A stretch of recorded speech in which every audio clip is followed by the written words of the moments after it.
दोस्तों आज की है अंधेरे का साया टू चालो शुरू करते हे आज किया। स्टोरी गांव से कुछ दूर एक सुनसान हवेली थी जिसके बारे में कहा जाता था कि वहां एक औरत का भूत रहता है। संध्या नाम की एक युवा और निडर रिपोर्टर ने उस हवेली की सच्चाई का पता लगाने का फैसला किया। वह अपने कैमरे और रिकॉर्डर के साथ उस भयावह रात में हवेली के अंदर दाखिल हुई। हवेली के अंदर घुसते ही संध्या को हवा में एक अजीब सी ठंडक महसूस हुई, जबकि बाहर गर्मी थी।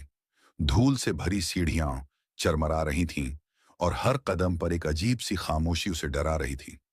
दीवारों पर लगे पुराने चित्र फटी आंखों से उसे घूर रहे थे। जैसे ही वह एक बड़े कमरे में दाखिल हुई, उसे एक पल के लिए लगा कि किसी ने उसके कंधे पर हाथ रखा है। उसने पीछे मुड़कर देखा, लेकिन वहां कोई नहीं था। उसका दिल जोर से धड़कने लगा। उसने हिम्मत करके अपना कैमरा निकाला और तस्वीरें खींचने लगी।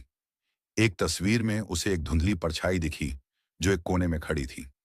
संध्या को लगा कि यह सिर्फ उसका भ्रम है और वह आगे बढ़ी।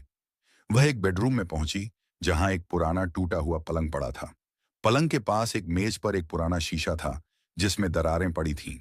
जैसे ही उसने शीशे में देखा, उसे अपनी परछाई के पीछे एक और परछाई दिखी। एक औरत की धुंधली सी आकृति जिसके बाल बिखरे हुए थे और आंखें खाली थीं। वह डर के मारे चीख पड़ी और पीछे हट गई। शीशे में परछाई गायब हो गई थी, लेकिन संध्या को अब यकीन हो गया था कि वह अकेली नहीं है। उसे लगा जैसे कोई उसे देख रहा है, उसकी हर हरकत पर नजर रख रहा है।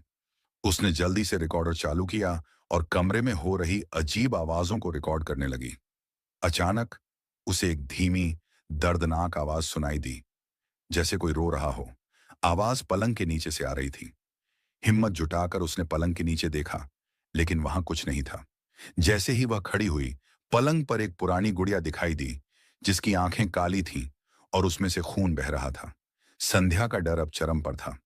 उसने गुड़िया को उठाने की कोशिश की, लेकिन जैसे ही उसने उसे छुआ, गुड़िया का हाथ टूट गया और उसमें से खून की बजाय काला चिपचिपा पदार्थ निकलने लगा। उस पदार्थ से एक तेज सड़ी हुई गंध आ रही थी। वह तेजी से कमरे से बाहर भागी, लेकिन हवेली का मुख्य दरवाजा बंद हो गया था।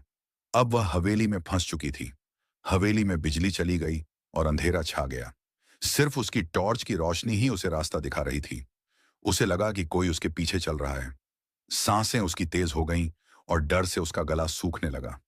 अचानक उसे एक जोरदार चीख सुनाई दी जो पूरे हवेली में गूंज उठी। यह कोई इंसान की चीख नहीं थी, बल्कि एक आत्मा की चीख थी। उसकी टॉर्च की रोशनी एक दीवार पर पड़ी जहां एक औरत की तस्वीर लटकी थी। तस्वीर में वही औरत थी जो उसे शीशे में